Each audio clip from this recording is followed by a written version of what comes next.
গত রাত্রে ফলগুলো এনেছিলাম, আজকে মঙ্গলবার পুজো করব সেই জন্য। আজকে তো শেষ মঙ্গলবার, প্রত্যেক মঙ্গলবারই ফল দিয়ে ভালোভাবে পুজো হয়, তো এবারেও। নমস্কার, আমি সাধনা, আবার একটা নতুন ভাবে আমি স্বাগত জানাই। আজকে মঙ্গলবারের শেষ মঙ্গলবার। এই বৈশাখ মাসে 5টা মঙ্গলবার পড়েছিল, আসলে পয়লা বৈশাখই পড়েছিল মঙ্গলবারে, ওই জন্য 5টা হয়েছে না, তো প্রায় বাড়ি 4টা পড়ে। তো যাই হোক, এখন আমি মঙ্গলচণ্ডী পুজো করব, ফল প্রসাদ কাটলাম আর এখন বসবো। আর মিঠিয়ে যে সবই এখন ঘুম থেকে উঠলো, শোয়ারটায় এখন ঘড়িতে বাজে 9:15। ওটা শুধু মুখটা ধুয়েছে আর ওই যে হরলিক্স দিয়েছে, হরলিক্স খাবে। আর আমি এদিকে ফল প্রসাদ কেটে নিয়েছি, দেখাচ্ছি।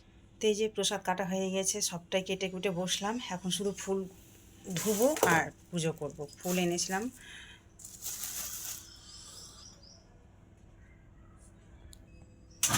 এই যে ফুল। তো এদিকে ফুলগুলো উপর করে রেখেছিলাম ধোয়ার জন্য, তো এই যে সব কিছু ধুয়ে টুয়ে রেডি করে নিয়েছি। আর এদিকে ফল বানানো হয়ে গেছে, তো এবার পুজো করব। আজকে শেষ মঙ্গলবার, আর ভালোও লাগবে না। প্রত্যেক বৈশাখ মাসে মঙ্গলবার পুজো করে অভ্যাস লেগে যায় তো। আর যখন জ্যৈষ্ঠ মাসে মঙ্গলচণ্ডী আসে, তখন মনে হয় যে আমি বোধহয় ভুল করলাম না কি, মানে মঙ্গলবারে তো আমি রুটি লুচি খাই, সেই জন্য আর কি। তো যাই হোক, পুজো টুজো সারা হয়ে গেছে। আর পুজো শেষ করার পরে রান্নাঘরে চলে এসেছি। এখন করব হচ্ছে লুচি, তাই লুচি ভাজছি। রাত্রি সবার খাওয়া দাওয়া কমপ্লিট হয়ে গেছে, এবার আমি খাবো।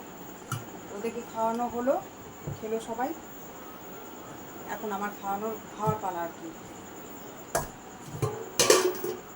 আমি খেয়ে নিই, ওই এখন বাজে প্রায় 10:30টার কাছাকাছি। চলো খাওয়া দাওয়াটা সেরে। এই যে আজকে মঙ্গলবারের খাচ্ছি লুচি, আর এখানে আছে দুপুরের তরকারি, ভিন্ডি ভাজাও সাথে ঘেটে গেছে, আর সাথে ছিল একটা আম। তো এই দিয়ে খেয়ে নিচ্ছি রাতের খাবার। মঙ্গলচণ্ডীর পুজোর আমাদের লুচি রুটি বা পরোটা খাই, সারাদিন খেয়ে থাকতে হয়, আর রাত্রেও খেতে, মানে সারাদিন সারা রাত আর কি, এই চলে। তো চলুন, শুভরাত্রি, আপনাদের সবাইকে জানাই শুভরাত্রি। তো এই ভিডিওটা এখানে শেষ করছি। আপনারা ভালো থাকবেন, সুস্থ থাকবেন। তো আজকের মতো টাটা।